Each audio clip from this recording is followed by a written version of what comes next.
I'm Jake with Arrow Building, and today on the Build Show, we're not in Columbia, we're in Taylorville, Illinois. And the reason we're here in Taylorville is we are talking to Matt Bloomquist. He's the teacher at the program here that these students are building this house. So let's go into the job trailer and talk to him real quick.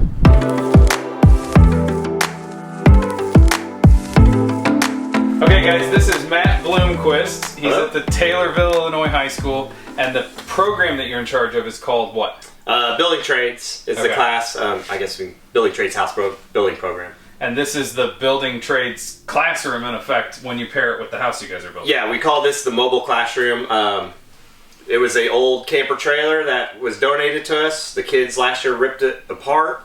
We sanded down the frame, welded on some extra supports, and it's actually an all community donated project. It didn't cost the school anything, and the kids last year and over the summer even helped when we built this to work as the classroom and also my office out the job site. Okay, so you'll hear that conversation probably multiple times about the support from the community. I know that the lot was donated here for the house. There's been materials donated. This job trailer, everything in here was taken care of by the community. This really is a good example of there are kids here that want to learn, and this community is facilitating that ability. They have an office, a trailer. This is a nicer job trailer than I've ever been in before, and I've been on some fairly decent job sites. And you guys are building a really well-built, great house, and the community just is showing support. And you have, how many kids were here this morning? 16? 16. 16 kids that are all interested. And that's not all the kids in the program either. There's more kids coming this afternoon. Yeah, we have about 30 kids. So this thing's really cool, but I want to talk about the house as well. Before we move in there, you have full office. You'll have a table in here eventually where you can put stuff up and kids can look at it. You have a plotter. You have a mini split, a fridge, a microwave. You have a full job site office. Full job site office. It's just clean and well put together. Yeah. So I think that's awesome, and I think that this was a great introduction. Like you said, this is a great introduction. And the kids built, I mean, I helped a lot on this, but kids easily 80% of the job easily on this. I mean, and we even modeled this kind of how we modeled the house. Like we used zip, we taped, we got rain screen behind the siding. So this thing was entirely spray foam for us, but we kind of built it and did it just like a stepping stone to the house.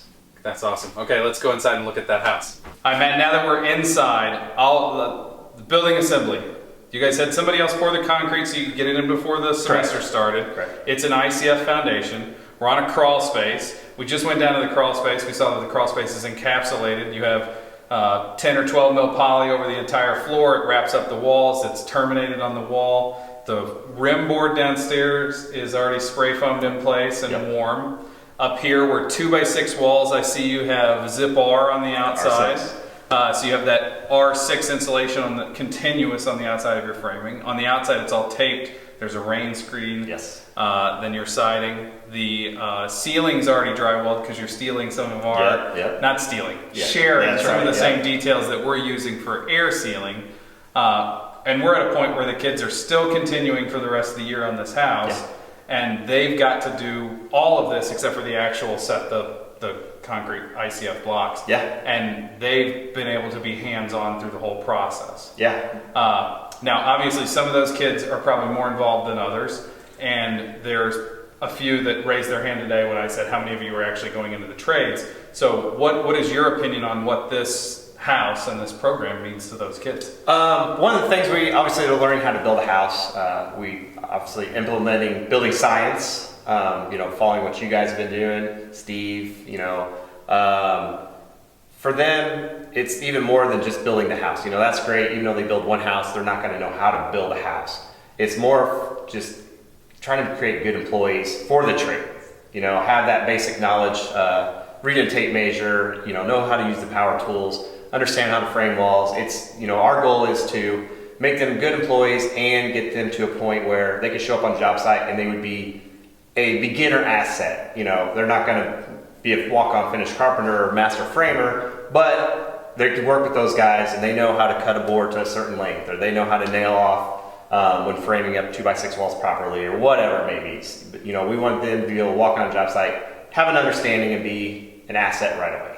So their goal or your goal for them is to be able to say, okay, well, that kid was not the kid that I had to teach how to read a tape measure the first day. That kid was the one teaching the other kid how to read the tape measure the first day. Yeah. Because that can be difficult. There is a learning curve getting into this industry that a lot of times this industry is not friendly towards. Oh, yeah. If you're working with 4 guys that have gray hair that came up in the 80s that are just gung-ho and they're production framers their whole life, they might not have the same tolerance for a new kid, which any industry is that way. It's just we think of it in our industry as like screaming and yelling sometimes. It's not that. I mean, every office job is the same way. The person that's been there for 15 years gets irritated when somebody new comes in. So you're giving them an excellent entry-level position. Maybe the equation that I would say is like building this house over the course of a year with them gives them 3 months experience on their first day. Yeah, that's a good They start that first job, and you don't have to go, no, this one's the Sawzall, this one's the circular saw. Correct. And they get to see the whole process, you know. If I do something now, am I going to screw the electrician later on or whatever? So since they get involved in that whole process, they understand the process better and will be, you know, hopefully more in tune. In tune, there you go, to what the next person has to do, you know, and appreciate, I guess is what I'm looking for, appreciate what happens next. Yep. And then you're also taking that and introducing the building science aspect. Yeah. So you have kids that are achieving building science goals that builders that have been in business for 20 years are not tackling. Correct. Yeah. And that brings us to the reason for our visit today. So we brought our RetroTech blower door up and we ran a blower door test with the kids. And if you hadn't noticed already the fogginess that's in here, it's not the camera, it's actually foggy in here. We started by running a pressurizing blower door test. Then we ran a or vice versa, depressurized first, then we pressurized. When we pressurized, we sent a few of the kids to the attic, a few of the kids to the crawl space, and we filled the house with fog and asked them to find leaks, and they weren't able to find any leaks. And there was a little bit of a general fog like you see in here in the attic, but no one point of failure that they were leaning towards. And that brings us to like the reveal part of this video. These guys were able to get passive house levels of air leakage, 0.6 and under, 0.6 ACH and under, on a house built by students that the majority of those kids, while you said some of their dads are in the trade, the majority of those kids have not built a house before. And so this is an incredible achievement, in my opinion. I think it's something that you guys should be very proud of. Yes, and I think the kids were very proud and honored that they were able to verify that all of that effort with tapes and sealants and crawling around and taking care of things was actually worth it. So I think the takeaway here is support from the community, which I think is very easy for everybody to give if you care. It's not that much of an effort. And then a little bit of somebody taking the time to be diligent and show kids the right way to do things. This is high school kids that are achieving great building science and really good durable construction. So I'm really proud of Matt and our industry, and I'm proud of your kids. Very proud of the kids. They did it. Don't forget to follow both of us on Instagram. Mine's Jake.Bruton and Matt's is... I'm Build, Learn, Teach. There's underscore in between the build and the learn. Okay. Till next time on the Build Show. Thanks.